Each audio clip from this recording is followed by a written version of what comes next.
In today's society, what would you think would be the most prominent cancer in the United States? Well, it may surprise you. Colon, prostate, lung, breast, all added together would not amount to the amount of skin cancer that's being diagnosed today. In a 2016 American Cancer Society article, it states that every year 5.4 million new lesions are diagnosed. This is pretty tremendous when you think about it. If you were to look around you and take 5 people, 1 out of 5 would actually get skin cancer. Now, I've been doing this for a number of years, a little over 35. I've dealt with skin cancer back in the early 70s up until the 80s, and now we basically see an epidemic forming. Now, when we think about skin cancer, there are risk factors that are involved that we can minimize to make us have less of an effect on our skin and production of skin cancer. Those are the sun limitations of being out in being exposed to it. The second is staying away from tanning beds. Tanning beds are ultraviolet light, and that is a type of radiation. And the third thing is basically going to your dermatologist on a regular basis. We're going to discuss these 3 areas and kind of go over them, okay? Now, when we talk about the sun itself, you have to understand that it puts out radiation, and that radiation is pretty powerful, if you want to say. In 2012, basically the Skin Cancer Foundation put out an article that stated you need to use skin screening in some sort to limit the infrared waves that actually strike your skin.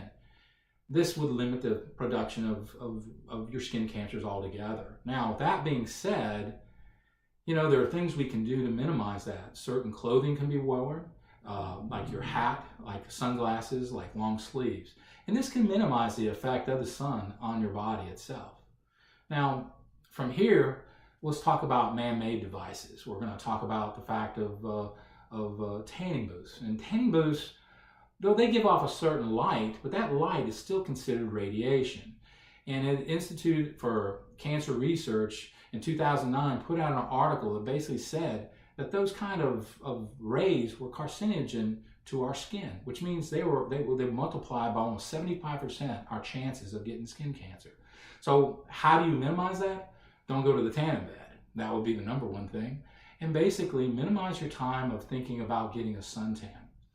The third issue we're going to talk about, that's when you actually, as you go through your life, you need to go see a dermatologist on a regular basis. We all have what we call pre-existing nevi on our skin. And having these checked on a regular basis, it's pretty important. The Orlando Daily News back in 2014 put out an article that says that everybody should get a yearly check. And that's pretty well the way things are going now. By checking these, you lower the chance that you might end up getting skin cancer. And if you do get skin cancer, the odds are you're not going to perish from it, that basically we can eradicate it at an early stage.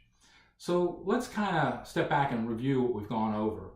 We basically went over the fact that the sun puts out radiation. Minimizing your time there is important. Covering your body with certain protective gear, hat, glasses, long sleeve shirt. Second was tanning beds. Tanning beds, you may get a nice tan, but that doesn't mean a tan's good for you. Actually, it's induced higher cancer rates for skin.